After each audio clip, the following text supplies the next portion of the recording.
Guys, welcome back to my channel. कैसे हो आप सब? आशा करती हूँ अपने कामों में बिजी होंगे, अपने और अपनों का ध्यान रख रहे होंगे। हम भी बहुत बहुत अच्छे हैं। और अभी बज रहे हैं शाम के 7 बज चुके हैं और 7 बजे से मेरा ब्लॉग स्टार्ट हो रहा है। आज ब्लॉग बनाने का मन नहीं था, सच बोलूँ तो एकदम मन नहीं था आज ब्लॉग बनाने का। और बुआ जी आई थी, बुआ जी शाम को ही आई थी, 5 बजे के लगभग आई थी माँ पापा से भेंट करने के लिए, मिलने के लिए। उन लोग को मिलना जुलना पहले हो चुका है, पर अब मम्मी पापा जाने वाले हैं, 2-3 दिन में जाएंगे, तो इसीलिए फिर से वो आ गई थी मिलने के लिए। और चाय पीना हो गया है, नाश्ता पानी शाम का हो चुका है। बुआ जी आई थी तो उस समय हम लोग सब साथ में मिल के ही चाय नाश्ता किए हैं। और बुआ जी आइसक्रीम लाई थी तो वो आइसक्रीम रख दिए हैं फ्रीज़र में। अभी खाने का मन नहीं है तो बाद में खाएंगे। और ब्लॉग इसलिए आज बना रही हूँ क्योंकि अचानक से ब्लॉग बन रहा है, क्योंकि हमको ऐसा लगा कि क्यों ना इसका एक वीडियो बनाया जाए। मेरा बेटा कुछ बना रहा है स्पेशल, तो वो आप सबके साथ शेयर करना है। और वो होटल मैनेजमेंट किया है तो उसका कुछ भी बनाना, कुछ भी प्रक्रिया जो रहता है खाना बनाने का, कट करने का, मतलब सब्जी काटने का या कुछ भी, तो एकदम अलग उसका रहता है, स्टाइल ही अलग रहता है। उससे हम सीखते हैं, वो आता है तो हम उससे सीखते हैं कि किस तरह से कट किया जाए, क्या किया जाए। और कहते हैं ना, कभी कभी बच्चे बड़े हो जाते हैं तो बच्चों से भी हम लोग को सीखना होता है। हम माँ पापा, हाँ माँ बोल रही है, दिम्मा भी, हाँ दिम्मा दिम्मा दादू सबको सीखना होता है। आज जरा सा ही दोपहर में सोई थी, पर उसके बाद ही बुआ जी का फ़ोन आया। तो सोई थी, मतलब ऐसे लेट गई थी थोड़ा सा, तो बुआ जी का फ़ोन आया कि हम आ रहे हैं, तो उसका उठ गई। लेटना हुआ नहीं, सोना हुआ नहीं, पर बहुत अच्छा लगता है बुआ जी आती हैं तो बहुत अच्छा लगता है। ढेर सारा बातचीत करते करते टाइम बीत जाता है, पता ही नहीं चलता। और माँ तो आधा बात करते करते ही माँ सो गई थी, क्योंकि थोड़ा सा माँ को नींद आ रही थी, तो माँ सो गई थी। उसका फिर से उठ गई, पर सो गई थी। और चलिए अब चलती हूँ। मेरा बेटा क्या कर रहा है, तो मेरा बेटा कर रहा है पपीता छील रहा है वो अभी, क्योंकि पपीता का ही कुछ बनने वाला है। सो पपीता छिल रहा है। और लाडो का आ गया है फीवर, उसको फीवर हुआ, मतलब उसका क्या है कि एक बार कुछ होता है तो उसके बाद होता ही रहता है। पहले हुआ फीवर, फिर उसके बाद सर्दी खांसी, इस तरह से उसका चल रहा है। मतलब इस तरह से उसका साइकिल चलता है, जब एक बार कुछ होता है तो इस तरह से साइकिल चलता है उसका। और पपीता का भी स्किन उतारा जा रहा है। सारा कुछ वही करने वाला, मेरा बेटा ही करेगा सब कुछ, क्योंकि जब वो कुछ करेगा, किचन में जाएगा, तो सिर्फ उसी को करना है। मतलब हेल्प हम कर देंगे, पर बाकी उसको, मतलब उसका मन में संतुष्टि होना चाहिए कि हम कर रहे हैं इस तरह से।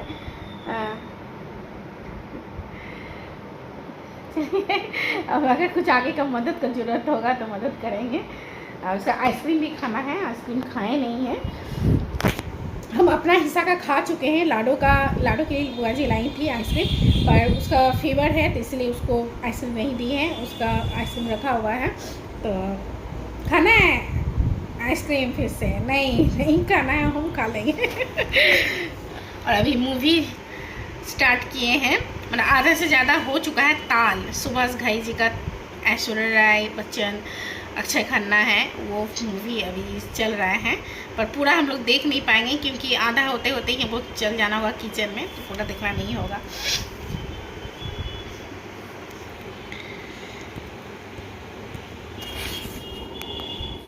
इसमें खोआ पड़ता ही पड़ता है, तो खोआ पड़ने वाला है। मार्केट में भी खोआ नहीं मिल रहा है, तो हम खोआ घर पे ही बनाएंगे। खोआ दिए बिना ये अच्छा नहीं बनता है, खोआ देना एकदम ज़रूरी है। नहीं भी दे सकते, पर खोआ देने पर एक अलग ही टेस्ट इसका आता है।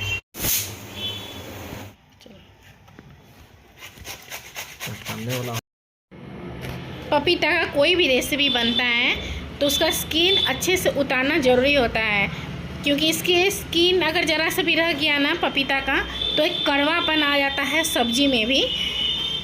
तो इस बात का ध्यान हम लोग को खास देना होता है। और पपीता का भरता भी बहुत अच्छा लगता है, बहुत टेस्टी लगता है। थोड़ा सा सरसों का तेल, हरी मिर्च डाल के, पर चावल गरम होना चाहिए।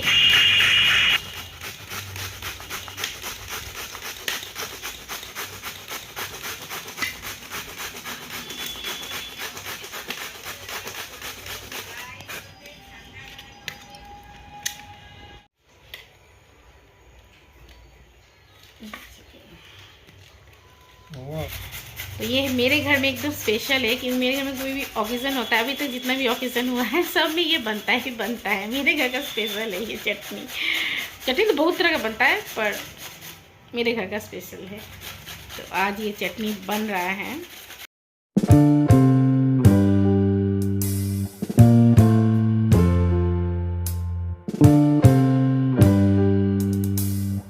कच्चा पपीता लेना है, रॉ पपीता लेना है, और उसके बाद धोने के बाद उसका स्किन उतार लेना है, छिलका उतार के क्रश करना है। बस अभी यही हो रहा है और कुछ नहीं हुआ है।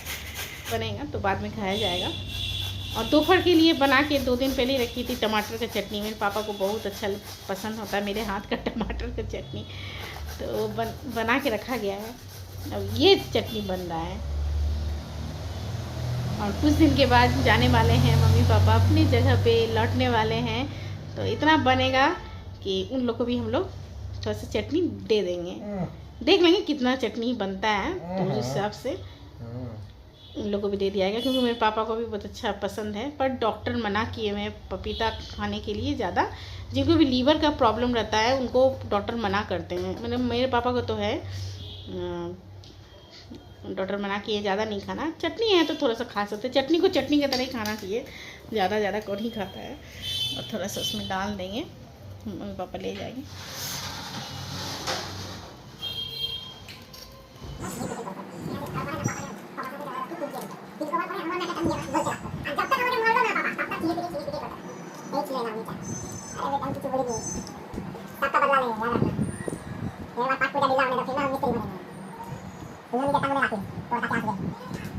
आ रहे हैं खोया, जिसके लिए हम लिए हैं 1 लीटर दूध। अभी क्या हो रहा है कि खोया मार्केट में नहीं मिल रहा है, और कुछ मिठाई ऐसा है जो कि मार्केट में नहीं मिल रहा है सिलेंडर की वजह से, क्योंकि सिलेंडर मिलना अब थोड़ा सा मुश्किल हो गया है, इजी नहीं रहा। तो इसी वजह से परवल का मिठाई होता है खोआ वाला, वो भी नहीं मिल रहा है। बहुत सारा मिठाई नहीं मिल रहा है, तो इसलिए हम सोचे कि क्यों ना घर में ही हम खोआ बना लेते हैं, क्योंकि जो भी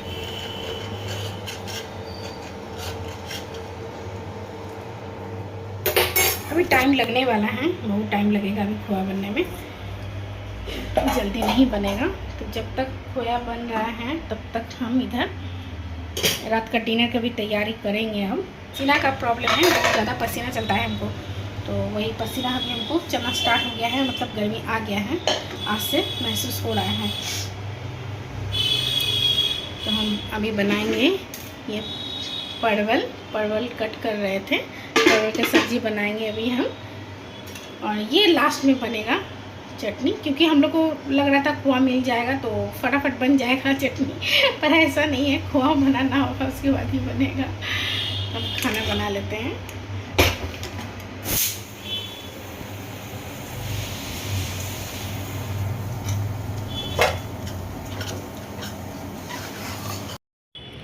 खोआ बनाने के लिए चलाते रहना होगा, नहीं तो ज़रा सा भी लग जाएगा, उसका स्मेल बहुत गंदा सा आता है, तभी टाइम लगने वाला है। वाह!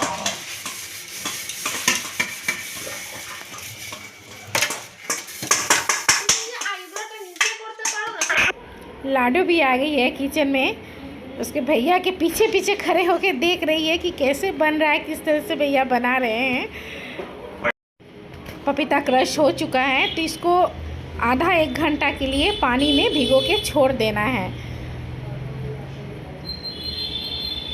बस नॉर्मल सा पानी में इसको छोड़ के ढक के रख देना है।